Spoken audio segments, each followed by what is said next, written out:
That's it. You got it. We're here again. It's Rotator 2. It's Deuces. I'm your host, Jesse Sawyer, nationally recognized inclusive fitness trainer, Silver Sneaker Flex instructor. To find out more about me, visit my website, www.jessesawyer.com. You got Bentley, you got Lincoln, and you got me. We've already did part 1. We're now going to advance you and do part 2. So if you've been doing part 1 of those rotator cuff exercises, I'm now bringing you part 2, where we're going to again work on trying to keep that glenohumeral joint in socket.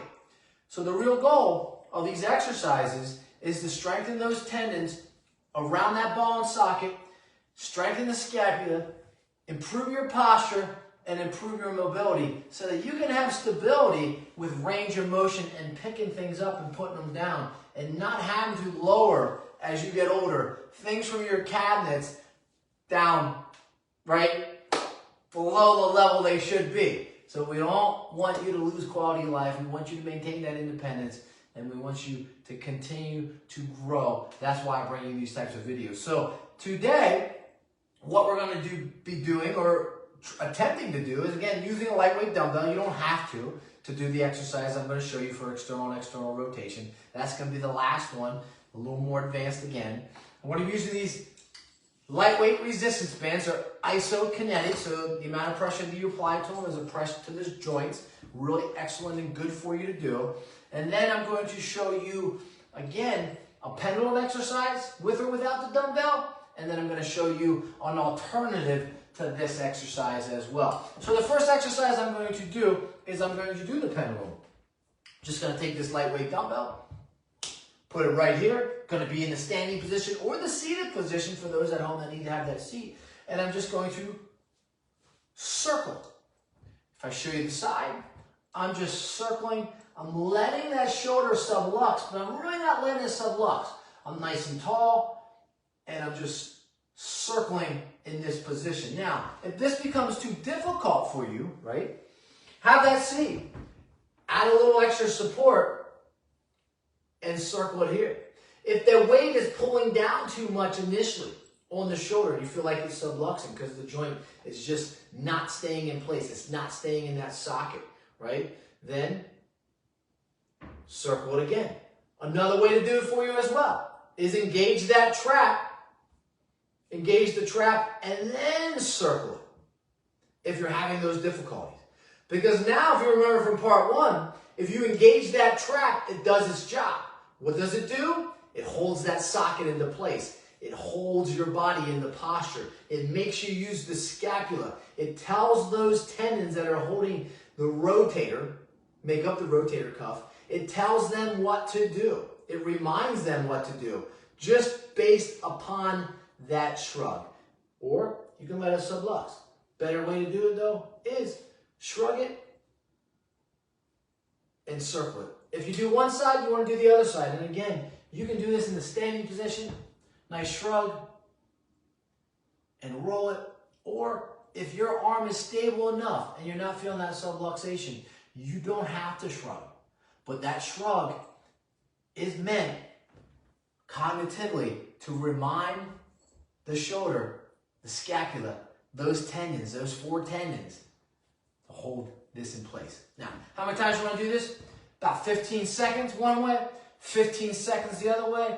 Hold that shrug throughout if you need to. If you don't, then don't. The next exercise we're going to do, we're just going to do what I like to call a mobility exercise. We're just going to hold this weight. You can hold it in neutral grip. You can hold it here. You can grab remote control. You can grab this little bonker right here, and you're just going to swing it back and forth. That's it. Nice and easy. Nice swing. If you want to, I don't have 2 dumbbells here, but hey, I can just do this, and I'm just swinging it through. Letting those arms just hang, and I'm swinging it through. And I'm just working on mobility. I'm standing nice and tall, and I'm just moving through. I'm going to switch, again, lightweight on this side, a little heavier on this one, swing them through. If you have difficulty, again, you're feeling those shoulders just pulling down, then shrug them and swing them through. Again, with that shrug, it keeps the socket in joint. It makes the trap do what it's meant and the purpose of it. And that's not to hold the head up. Let's hold the shoulders and the back in place with those scapula. That's number 2. Lightweight dumbbells, no dumbbells, shrug if need to, back and forth. I say do that 30 to 60 seconds. If you're just doing one side at a time, 30 seconds. If you're doing both, might as well amp that up and get those 60 seconds in there and do it every day. Add those first 4 exercises that I showed you before. Now, an adaptation to that is take these isokinetic body elastic spree bands and just pull back. Right? So what this does is it naturally engages the trap. So you don't have to shrug to pull through here because you don't have any weight pulling down on that shoulder. So if I was going to tell you which one to do before the other, I would tell you to do the bands before you do the dumbbell. The dumbbell is going to pull the shoulder down and you're going to probably have to engage that trap. And if you're not prepared to engage that trap, take these lightweight resistance bands. Some come with a connection, goes behind that door, you close that door, make sure no one's going to open the door. Or if you have like a stair railing like me, it works out great. Just keep those arms straight and you're just trying to pull back. Work on the extension though. When I say extension, trying to get those hands as far back as possible. Nice and tall, and you're just pulling through. 3 sets of 15. You can just do one side if you want. 1 set of 15. Other side, 1 set of 15. And at that point, what I would tell you to do is I'd tell you to do 6 sets. If you're going to do unilateral. If you're going to do bilateral, then do them both at the same time.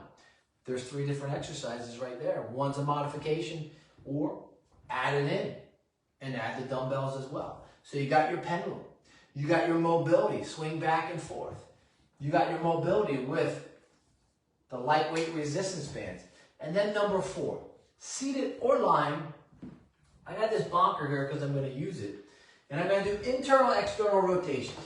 From that seated position, the goal is to have this elbow in front of the body. You never want the elbow in line to the side of the body or behind the body because it's putting more stress on the shoulder as you internally and externally rotate it. So I'm going to have it in front, side view. I'm just going to rest it here. Nice part about it, if you have a little bonk, you get a little higher, right? And you just rest it, and I'm just going back and forth, just like this. So the elbow is in front of the rib cage, and I'm just back and forth like this. And I'm just working the shoulder. You can do this lying in bed. You can do this lying on the floor. You can add the weight like this. Go back and forth with it. Hold that bonk. And again, you're just working the shoulder. And again, 5 pounds might be a little too heavy for somebody to do this internal, external rotation. But if you're doing one side, you want to do the other side. I would say start initially just going back and forth. And again, you're not really trying to move the elbow. You're trying to move the shoulder. The elbow is staying stationary, and you're just rolling the hand over the knee, back and forth, just like this, right? Like you're cupping or you're dribbling a basketball. If you do one side, you want to do the other side. You also can do this from the lying position. The lying position makes it just a little more difficult. If you do that, again, you want to have that elbow maybe resting on a pillow and going back and forth doing the same motion. Again, if you do add the weight, it might be better to add the weight in the lying position. If you're doing the weight from the seated position, it is going to pull that shoulder down a little bit. So make sure that you're prepared and you're ready for that exercise if you do it from the seated position. And add a little support underneath. And again, elbow in front of the body, in front of that rib cage, dribble that basketball. There you go. 4 new exercises. Rotator cuff 2. Man, I'm going to need those back exercises, so maybe I'll bring that to you at some point in time. I was your host again, Jesse Swear, nationally recognized inclusive fitness trainer. Bentley says bye. Lincoln says, peace. I'm out. I'll talk to you later.